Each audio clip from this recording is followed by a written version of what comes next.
ஆமா, அந்த நேரத்தில் பகவான் கேட்டார், எப்பா எனக்கு அடிமை வேலை பார்க்கக்கூடியவர்கள் உன்னுடைய அருணைக்கு வந்து அடிமை வேலை பார்க்கணும் தானே.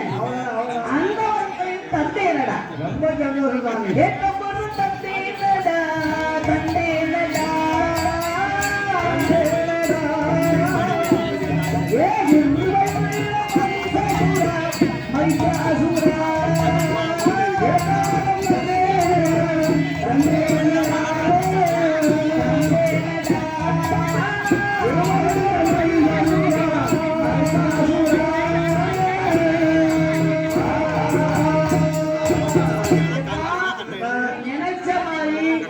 கேட்கக்கூடிய வரத்தை தந்தை என்று சொல்லி 3 தடவை சொல்லி அந்த வரத்தையும் கொடுத்தார்.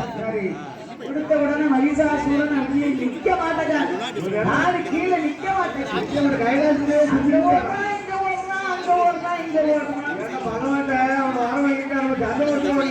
ஆமா, அது மட்டுமல்ல, அந்த கைலாயமலை விட்டு கீழே இறங்கி வரும் பொழுது கண்ணே தெரிய மாட்டேங்குது. சந்தோஷம் அப்படி இருக்கு. ஆமா, அந்த சந்தோஷம் தட்டு தடுமாறு அப்படியே வந்து சேர்ந்துட்டான். இங்க மத்திய சிவனத்தையே மகேந்திரகிரி வட்டத்திற்கே வந்தார். மகேந்திர